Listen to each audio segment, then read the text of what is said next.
This is a Chronicle podcast.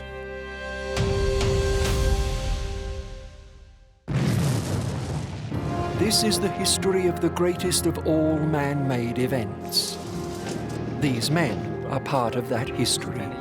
They are eyewitnesses to the triumphs and tragedies of the war wherever it was fought. Their testimony is part of the story of how our world was made. By those who could pay and those who could no longer meet. The price of empire. Welcome to Chronicle's History Making podcast, where we go behind the scenes of what it takes to make history documentaries. My name is Dan Jobson. I'm a director and filmmaker, and I'm here again with Michael Cove, creator, writer, and narrator of The Price of Empire. Now, in this episode, we're going to cover two major milestones: the vast Operation Barbarossa and the surprise Japanese attack on Pearl Harbor, famously coined the Day of Infamy. Did you find that the tone of the show helped influence the smaller and the lesser known events that you chose? Or was it the other way around, that as you came across things that they sort of affect, the tone and the storytelling? I think the tone is necessarily affected by one's reaction to certain events, and there are some things which are, they're significant moments, but they're moments of folly and sometimes even comical moments. There are moments of high drama, and there are moments of absolute tragedy, and there are moments of infamy.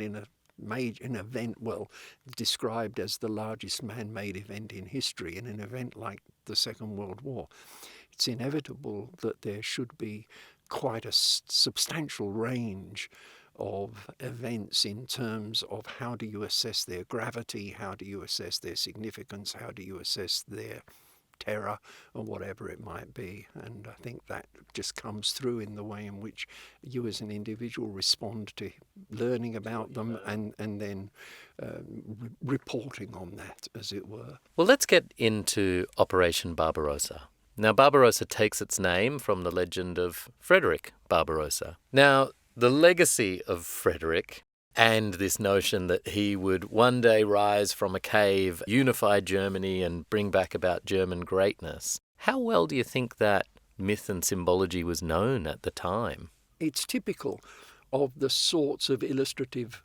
partly factual, partly imagined moments from their past, which were real drivers in terms of the Nazi, I won't say philosophy because that would be flattering their rather foolish collection of myths and ideas, but the whole Nazi premise, if you like, was based on restoration rather than any sort of revolutionary idea. And in fact, the idea of anything revolutionary was complete anathema. In this episode, there's 7 different Red Army veterans that appear, and they all seemed like very young boys at the start. All their stories were that they were 16 or younger when they first heard Stalin and Molotov come over the radio. Yeah, they were, unlike in the US and in the UK, I interviewed veterans who had been in the armed forces before war began. I didn't interview anybody. I'm not aware of any of the people I interviewed in Russia having been in that position. They were all either at school or apprentices or whatever. Soon to be farmers, as one of them puts it. That's right. So they were in their teens, I think maybe early 20s, a couple of them, but they were young men and they weren't in the armed forces, and then more came. I'll just tell you firstly, because it's an example, it is the best example of luck being on my side for the production of that program, because I had no luck in getting, either by research on my part or through the embassy, any contact to the sorts of people that I wanted to interview. And I was reading, lots of books, and sadly, because I'd like to give someone some credit, but sadly I can't remember which book it was, but in one book that I was reading, the acknowledgements included acknowledging the very helpful Three Wales tours in Moscow, who had organised this particular author's battlefield tours. So I looked up Three Wales tours. And Three Wales is the name Moscow, of the company? Three Wales, as in, Wales at sea, not as in Welsh. They're a company in Moscow. And I looked them up and I sent an email and said, well, I don't want to go on a tour. This is what I need. Can you help me with this? And I got an email back from Oleg, and he said, yep, that's the sort, I can do that. And my goodness me, he certainly could, because I arrived in Moscow. He met me at the airport.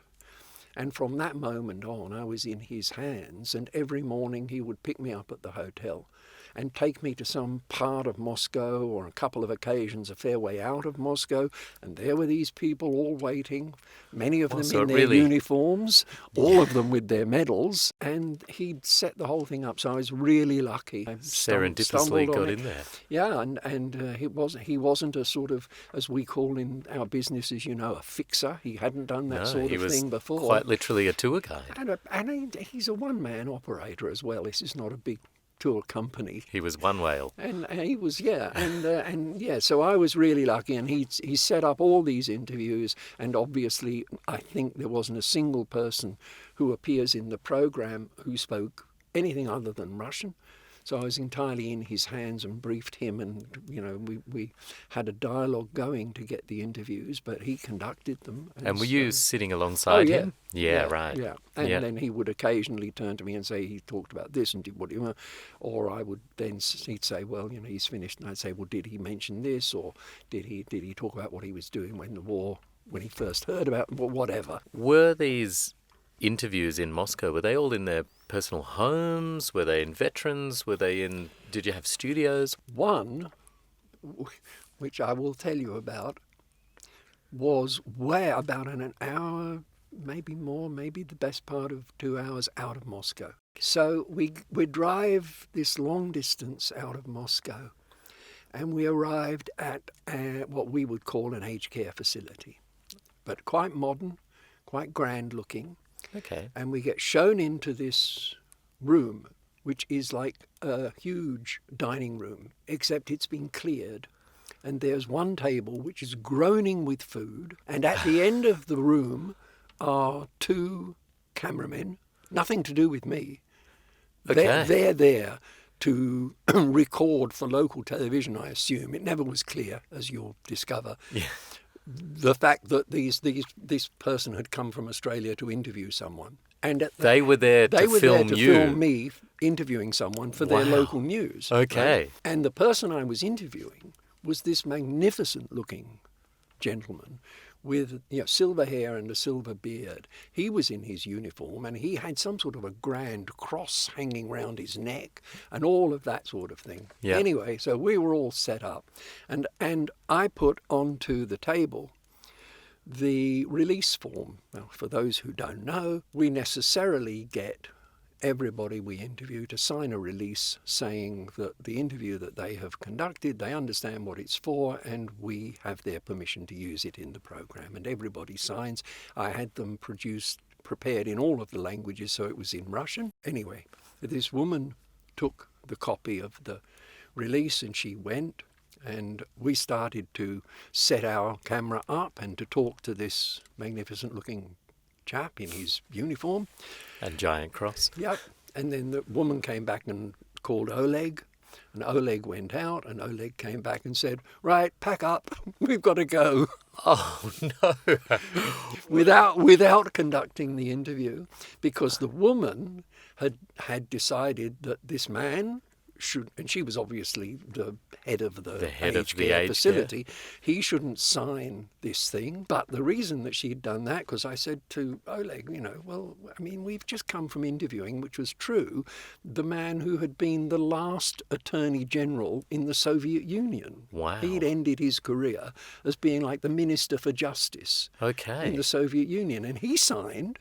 I said, tell her that. He said, it won't do any good. She's already phoned Moscow. So we just packed up and left. So I never found out what this man's story was. And what that big medal was for. Yeah.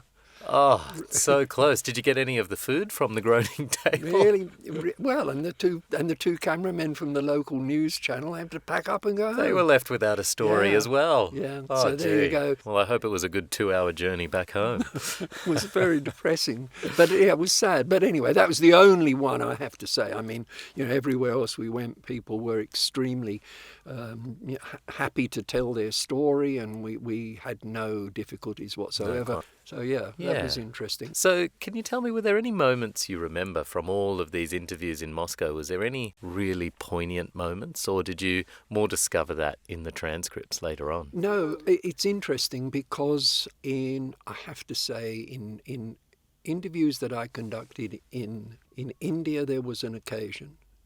In the UK, there were maybe one or two occasions. In the USA, there were a couple of occasions. In Australia, when I interviewed a South African fellow, there was a very dramatic occasion where the process of recalling and recounting became emotionally unsettling for the speaker. And in each of the occasions that I've just reminded myself of, there were tears, and it became very emotional. There was no such event. In 15 interviews, I think, in Russia, no one, it seemed to me, ever got close to losing control. It seemed far more pragmatic. Yeah. Well, I don't know, pragmatic. I mean, they were invested in the stories that they were telling. They were telling the stories with feeling, but they were always in check. I don't know whether that's. I think there's probably a couple of reasons for that. I think one is that they don't feel inhibited about telling the story. The way that they are treated as veterans is different, and that's why they wear their uniforms, and that's where they wear their medals. So when they're telling their stories, they don't have any doubt that this is a story that people want to hear and should hear, and a story that has value. So they don't doubt that. And as a result, I think, which is the second aspect of it, they've told their stories before. And I very much got the feeling, and in one case in Japan, actually the person speaking said as much, but in other cases, I very much got the feeling that I was hearing a story that this person had never shared. Right. And it's just for some reason towards the end of their lives, talking to a neutral person who had asked them, they just opened up and they told these stories. And so they weren't rehearsed in telling the story, and raw and from the heart. Yeah. There was one moment with Colonel Zorez Ivanovich Artemov. Apologies for my pronunciation. He was talking about when the first assault on Moscow was taking place, that there was a decision amongst the upper echelons that Moscow was to be abandoned and everyone was meant to flee, but they failed to let the people know. So the people on the street started to see papers being burnt, cars leaving, and an all-outright panic. If I may, I very quickly make a comment on the burning of papers story that Artemov told, because it's true, but quite rightly, Stalin gets a horrific press. I mean, there's no doubt he was an absolutely tyrant, tyrannical mass murderer in the first rank. It's, it's a toss-up between him and Mao Zedong as to who's got the bigger butcher's bill. But yeah, he was an awful person. But it must be said, when that happened, that people in Moscow began to believe that the government was going to desert them and abandon Moscow, and panic started to. Stalin said, and he went public in saying, and he stuck to it, I'm not going. Right. So they did relocate part of the government, but Stalin never left Moscow, to the extent that he insisted on the parade through Red Square that had been planned as the anniversary of the revolution, the October Revolution. That took place, which is effectively at the height of the battle. Right. So he stood on that podium to prove that he was there, and he took the salute, and they could hear the fighting. In the distance, Yeah, they could... it wasn't that Right. distant. Okay. Right. Right. So I just think it's worth making that point about Stalin as a war leader, because people have this idea that he somehow was just this tyrant who was out of touch, and he wasn't. He was, rightly or wrongly, I mean, he was in touch with people. So he did things which you can look at them and say, well, that was really cynical, like reopening the churches, reintroducing ranks into the army. So instead of comrade, you started to have to call someone sir and general and all of that. In the height of the battle, an order is received in the UK for a vast quantity of gold braid. Right. From the Soviet For Union. the ranks. Yeah, because they're going back to having their shoulder boards and all of that. So he's not insensitive to the mood of the people. So that's that. One of the other incredible things at this time was the mass relocation and rapid relocation of industry from Western Russia over to the east. Late in the Barbarossa, it sort of becomes potentially a war of attrition. And you can't win a war of attrition unless you are outproducing the enemy. So there's the famous line, the war is won on the factory line, right? Well, that's right. The factories are the front line. And if the factories, not only, you have to think about it in terms of, the sort of the win becomes the loss as well. So if the factories had not been relocated, they wouldn't only have lost control of those factories, the Germans would have gained control of those factories and of their output. That's an important aspect of the relocation of Soviet industry, is that it's also a policy of denying industry. Denying industry to the Germans. To the Germans. It's a variation on scorched earth. And the variation is, yes, absolutely extraordinary. They dismantle these factories and put them on trains. And the trains look almost like a continuous train. Just continuous Just stream. one long train, just butted up against the next train, heading east. And within days, so they have plenty of recorded instances where the factories are producing weaponry before the roof goes on. The people who have been moved with the factories are literally living in holes in the ground. Yeah, so there's about 25 million workers that had got moved. And they're not being moved to towns that are equipped. They're being moved to places, and there's a little committee that is set up to come up with names for these new places because they don't exist. They're moving them to safety. And one town is actually called No Name because they'd run out of names. The committee had run out of ideas. Yeah. So that's an extraordinary sort of achievement and fundamental to their ability to stay in the war. Now we'll move across to the Japanese surprise attack of Pearl Harbor, which often gets said that the US was completely unprepared for. Now, did any of the interviewees you met talk to this feeling of being unprepared?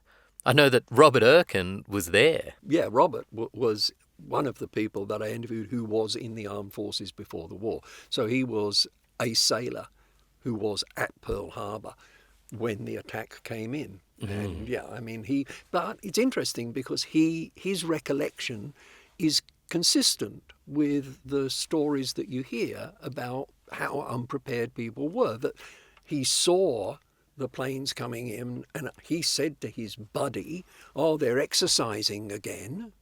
And then they saw the bombs starting to fall and said, man, this is not an exercise.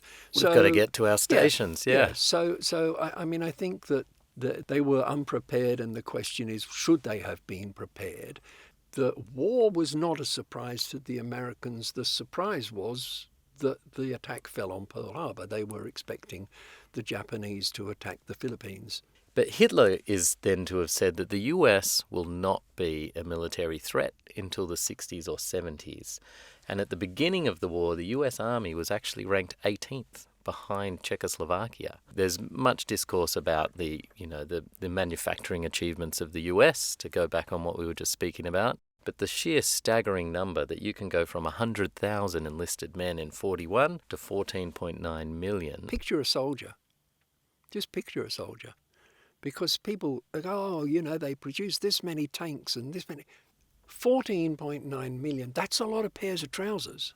It's a lot of shirts. It's a lot of socks. It absolutely is. Yeah. You can't do that. It doesn't matter whether you're the USA or who you are. You can't do that unless you gear up your nation's entire manufacturing capability to supporting that ambition, the ambition which Roosevelt called the arsenal of democracy. Other leaders, if they had been in the White House instead of Roosevelt, would have said, well, we have to take control of the economy and we have to... What Roosevelt did was to say, we live in this type of a capitalist democracy, we must work with these people. And he called in all of the leaders of industry. Mm-hmm. He made it work by putting them in charge of the different committees. Mm-hmm. And even taking arch enemies like Knudsen and absolutely. Ford against each other. Just who he thought were the best people. It didn't matter whether they were for or against him. They had to be against Hitler and against the Japanese. Having done that, there was one important thing which he had to do, and we still live with its consequences. Mm-hmm. After the First World War, in which the United States had done something similar, they'd gone from being basically subscribers entirely to the Monroe Doctrine to getting involved in a war in Europe. And they'd set up in a similar way to send an enormous army where they didn't previously have an army, and to have those guys equipped and all of that sort of thing. And so American manufacturing geared up and it did the job. But as soon as the war was over, all of the people who'd done that were in trouble. And literally factories were dismantled or just fell into rack and ruin. So what happened in the 30s, and certainly after Pearl Harbor, is manufacturing said, well, we can't do that again. So they got a guarantee that if they geared up to supply the US military, they would continue to get orders after the war, that they could continue to be in business.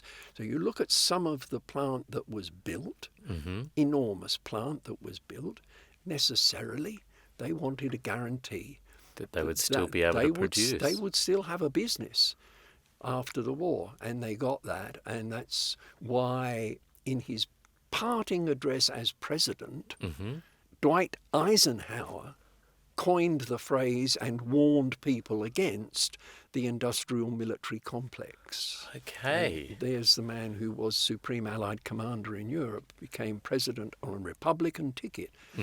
But he saw that this... He saw the problem that was going to happen. Yeah, it had become, and it remains, a sort of state within a state, and there are problems associated with that. But it's difficult to imagine how else the USA could have responded to the events of December 1941 other than by making all of that and accepting all of that and going with all of that. And in the immediate aftermath of Pearl Harbor, they were concerned that they would be coming under attack, that particularly on the West Coast. So these big factories get built, and Jack Warner, major studios in Hollywood, right?